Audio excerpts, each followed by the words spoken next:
Today, we're going to talk about nighttime snacking. Okay. So as many of you know, if you've been watching this summer, I've been doing a series on Facebook Lives really based on the questions that I get asked the most when people find out what I do for a living. And what is that? If this is one of the first times you're catching me live, my name is Sarah Best and I'm a nutritionist, but I'm not your usual kind of nutritionist. And what I mean by that is that I don't make meal plans. I don't post recipes. I really don't talk about food almost at all. My passion, my obsession, my focus, my reason for getting out of bed in the morning is to help you with the actual doing of the things that I think you already know you need to do, right? I don't think you need more information about what to eat and what not to eat. Of course, we could go on talking for days about arguing about the different minutiae of nutrition these days.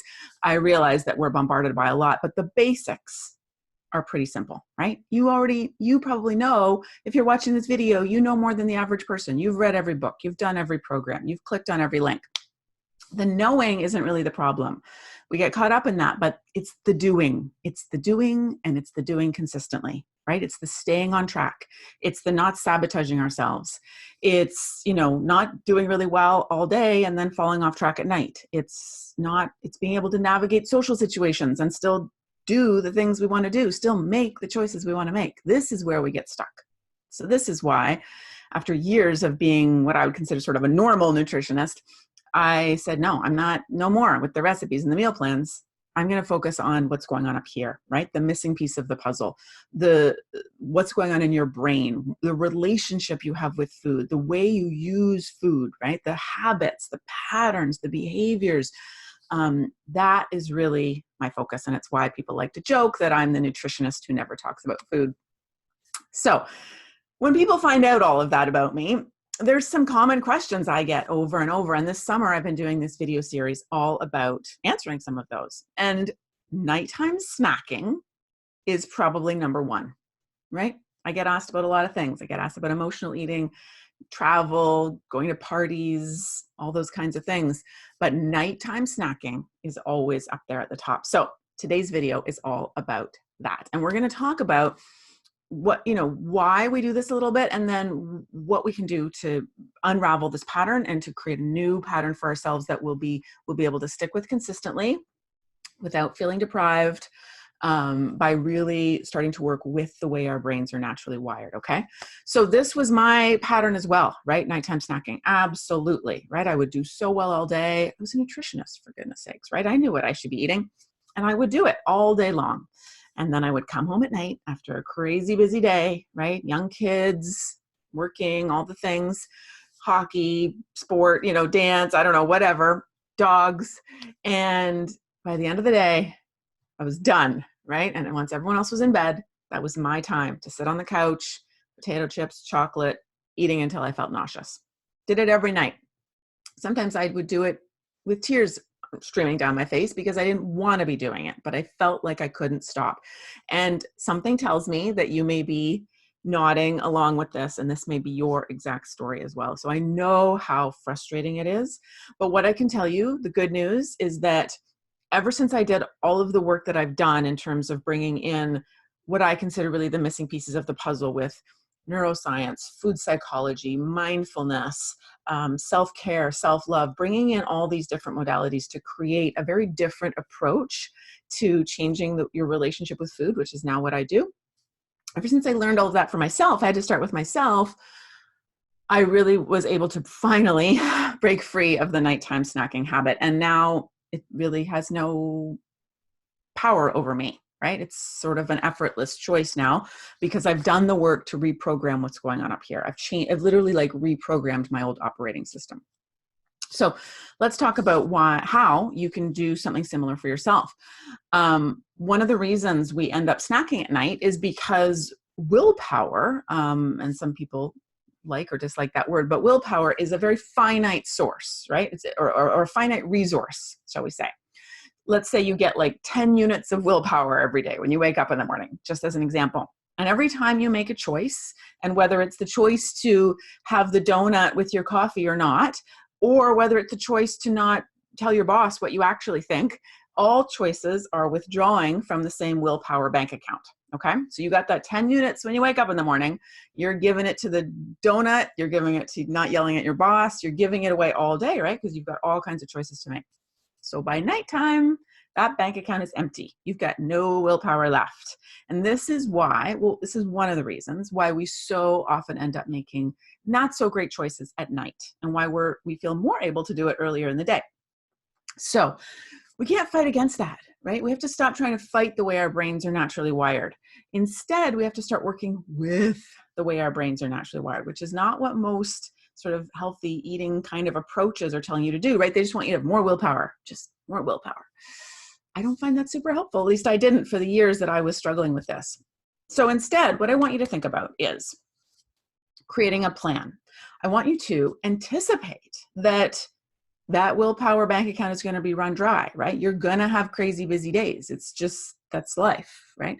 So I want you instead to think about a plan for nighttime, an evening plan, okay? And a few things I want you to think about when you're making that plan. One is, how am I going to be feeling, right? And just be honest. You know yourself, you know what your days are like, you know how you feel at the end of the day if you give it some thought. How am I going to be feeling? I'm probably going to be feeling exhausted, overwhelmed, stressed, worried, angry, resentful, right? Disrespected. There could be a lot of things depending on what's going on in your life. Anticipate ahead of time how you're going to feel.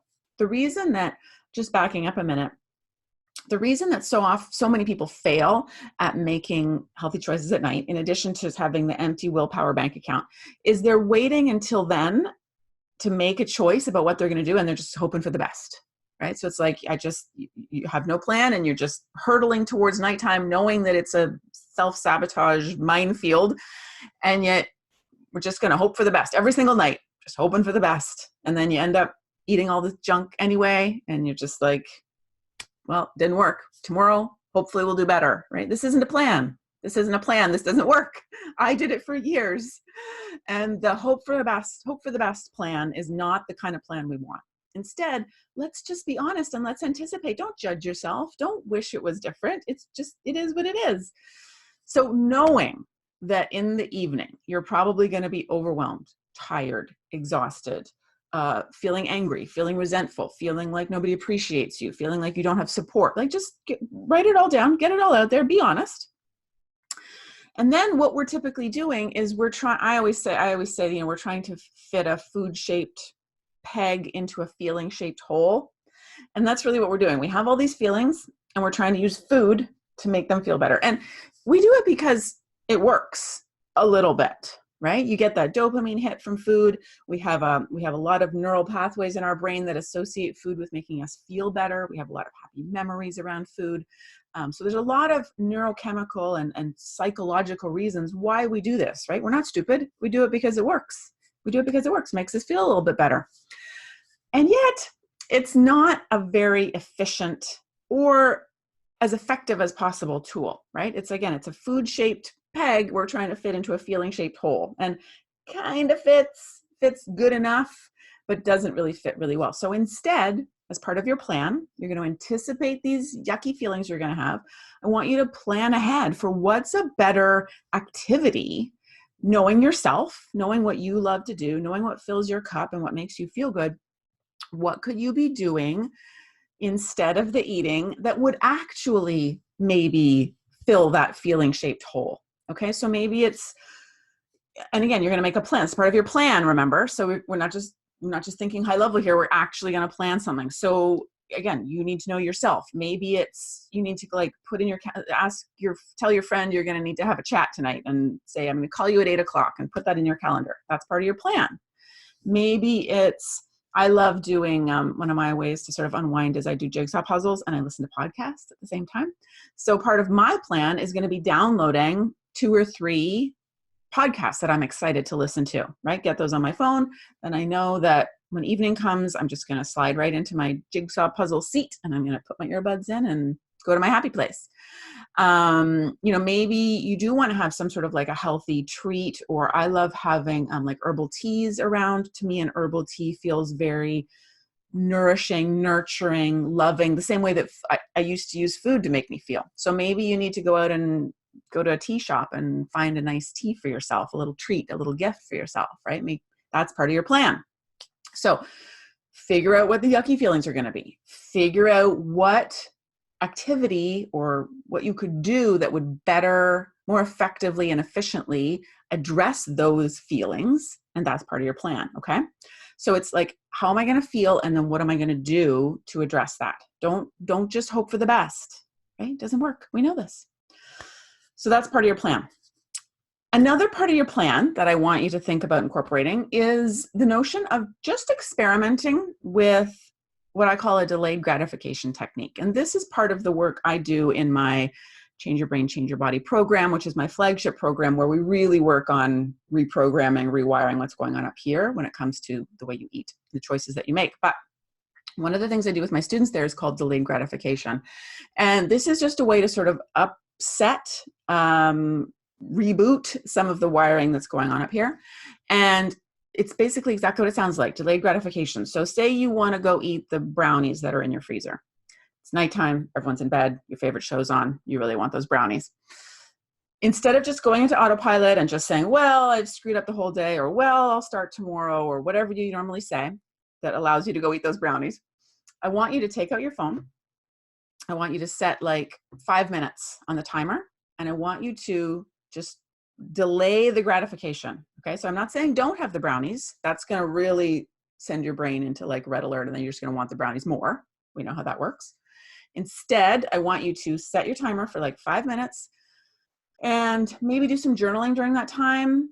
Sort of start to think about what you're feeling, right? Be present. I know it feels kind of icky, but sort of be present, be aware. Don't like distract yourself. I hear other people say like, oh, go for a walk or distract yourself. That can be useful in other ways. But for this purpose, I would really like for you to use those 5 minutes, just 5 minutes, knowing that you're going to have the brownie so your brain doesn't have to freak out and feel deprived.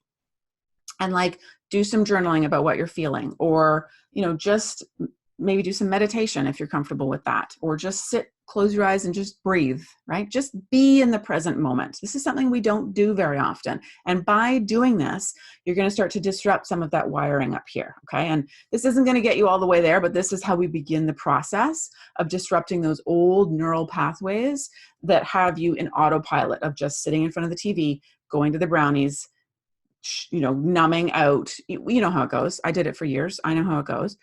We want to start disrupting that. Okay, that's the first step. And this delayed gratification technique should be part of your plan, right? This is what I'm going to do. For 5 minutes, I'm going to do this delayed gratification exercise. And then go have the brownie. It's fine. You did some work to disrupt that wiring. It takes time. Another part of your plan, final piece, you can include other things, but just these are the things I would like you to consider is, and it's part of that, you can do this while you're doing the delayed gratification, is just practice feeling the feelings. Practice feeling uncomfortable and just being okay with it. Now, don't confuse this with wallowing in it or inviting in more discomfort or like, woe is me or any of that. It's not that. It's just allowing the feeling. Again, very often what we're doing is we feel the uncomfortable feeling and we're immediately like pulling your hand from a hot stove. We're just looking for something, food, to make it go away, to numb it. I want you to start to disrupt that old wiring. I want you to start to train your brain to be open to the idea that the feelings might not kill us, right? That I might be able to just sit in an uncomfortable feeling. Again, not following it down the wormhole and making it worse and the sky's falling. Not woe is me into victimhood. None of that. We're not milking the feeling. We're just allowing it. Okay, big difference and very empowering, because FYI, if you can get to a place in your life, this takes practice, but this is how we start. If you can get to a place where you can just sit with the feelings, sit with uncomfortable feelings without bolting to food, social media, shopping, judgment, right? To make them go away. It's like a superpower, not just for your relationship with food, but for everything in your life. Right? Think about it. Think about how many unhealthy, unproductive activities, thoughts we get caught up in just as an effort to avoid uncomfortable feelings. So it's really worth taking, again, just do it while you're doing the delayed gratification. That could be your 5 minutes to just sit in the feeling. And again, all you're doing here, you don't need to, it's not like you're looking for answers. You're not looking for some cosmic download. You're just looking to train your brain to disrupt the neural pathways enough that your brain will start to understand that, okay, we can feel an uncomfortable feeling without fearing that we're going to die and having to make it go away. Okay. So all of these elements, I want you to think about working into your own plan, your own nighttime plan. Again, my biggest message here is have a plan. Do not just get to every night and hope for the best. We know how that ends. Doesn't work. So instead, I really want you to think about having a plan. And I want you to think about including things like, how am I going to feel? What am I going to do to more effectively and efficiently address that? Using a technique like including 5 minutes of delayed gratification into your plan. And maybe during those 5 minutes, feeling the feelings, just allowing them, right? It's like always use the analogy when I'm teaching my students in Change Your Brain, Change Your Body. We talk about just letting in the wet dog. I have dogs. Letting in the dirty, wet dog. Like if it's raining outside and my dogs are in the backyard, I have to let them in, right? What am I going to leave them out there for the whole rainstorm? But now they're wet and muddy and I have to let them inside. I don't want more wet, dirty dogs inside, but I have to allow them in, right? My dogs. So it's the same kind of thing. We're allowing that dirty, wet dog to just be there, those uncomfortable feelings, right? Life's full of uncomfortable feelings. We can't, and all of our efforts to try and avoid them usually end in not very healthy or productive choices. So this is how we begin that work of doing that reprogramming and rewiring. Okay. Hope this was helpful. Let me know in the comments if you have questions or if you're going to try this. I hope you will try it tonight and let me know how it goes. I can't wait to hear how this goes for you. Okay. Talk to you soon. Bye.